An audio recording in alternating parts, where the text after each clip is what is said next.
Hi everybody, Gumby here. I just wanted to give a reaction video to the Larosa versus Kris Zylinski video that's making the rounds put up by McDojo Life. And for those of you that don't know the background on this, Kris Zylinski, who they're billing as an internet troll, but honestly I can't find too much of any information on him. His Twitter doesn't seem to have too many followers. He doesn't seem to have the markings of a troll, although what do I know? He came up with a quote where he said, 99% of women are too weak and lack the reflexes to do much damage to stop 99% of men. Even if they knew BJJ, they just don't have the size or strength to use the holds. It's dangerous to teach any women to try and strike or fight a man. Just my 2 cents. By a man, yes.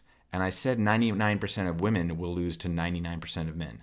Me versus female MMA pro fighter, still 80-20 me. Now, that comment that he made got enough attention. The McDojo Life was willing to set up a GoFundMe and try to schedule a fight between Kris and a top female fighter. 2 women fighters actually had to pull out due to eye injuries. So the female fighter they got was Larosa. For those of you that are relatively new to the sport, I'm going to tell you that Larosa, before there was an era of superstars of female mixed martial arts fighters, Larosa, in my opinion, was the top female fighter. As of today, you know, she's 40 years old, a few years in retirement, I believe, even by her words. But she compiled a record of 22-5. She's fought all over the world. I've seen her actually compete in grappling tournaments before and beat men. So if you're going to find a female fighter in that 1% or that 1% of women to fight 99% of men, especially at size and weight, Tara would be the female to do that. So the fight goes down pretty much as anyone who follows martial arts would expect. Tara eventually forces Kris to submit due to exhaustion. She had some positions, but I'm going to say that Kris had his moments. He's physically fit, although anybody that does this, and all of you probably know that fight shape is different, he didn't make wild motions or anything like that. But eventually, Tara got her to the point, got a mount. She was looking for a choke or an armbar or something like that. And then Kris stopped due to exhaustion. Okay.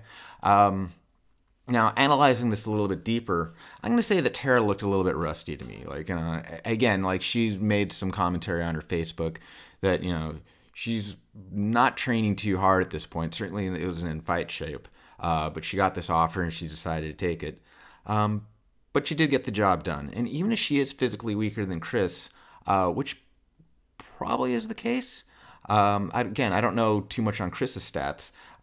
The ability to wear down a stronger opponent is important, and it's a big part of martial arts and how jiu-jitsu or mixed martial arts can work. And as a matter of fact, you saw that strategy this weekend with Stipe versus Nagano at the UFC Heavyweight Championship belt. After the actual fight, there's a long portion of the video where they discuss their thoughts. And again, I'm including a link to directly to the video at the bottom of the commentary section or in the description. So please follow through if you want to see the whole video. You know, for what it's worth, you know, props to both people for coming up. Like, this doesn't really have the element of a viral video to me.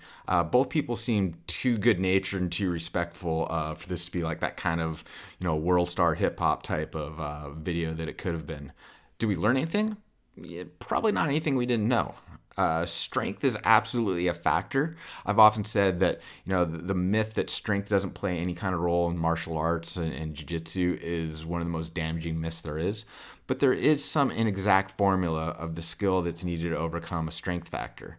But really, as Tara said at the beginning of the video, if you watch it, it's one person sparring against another person. It's not really that big of a deal. Although, like I said, you know, Larosa, in my opinion, is one of the top female fighters of all time. If they build a mixed martial arts hall of fame, and then there's the women's section, Larosa absolutely belongs in there. Like, you know, no doubt about it. Like, she's had my respect for years. Anyway, just some of my thoughts. If you like this video, please sure to like it, share, subscribe, or comment below. I appreciate the support, and we'll see you on the mat.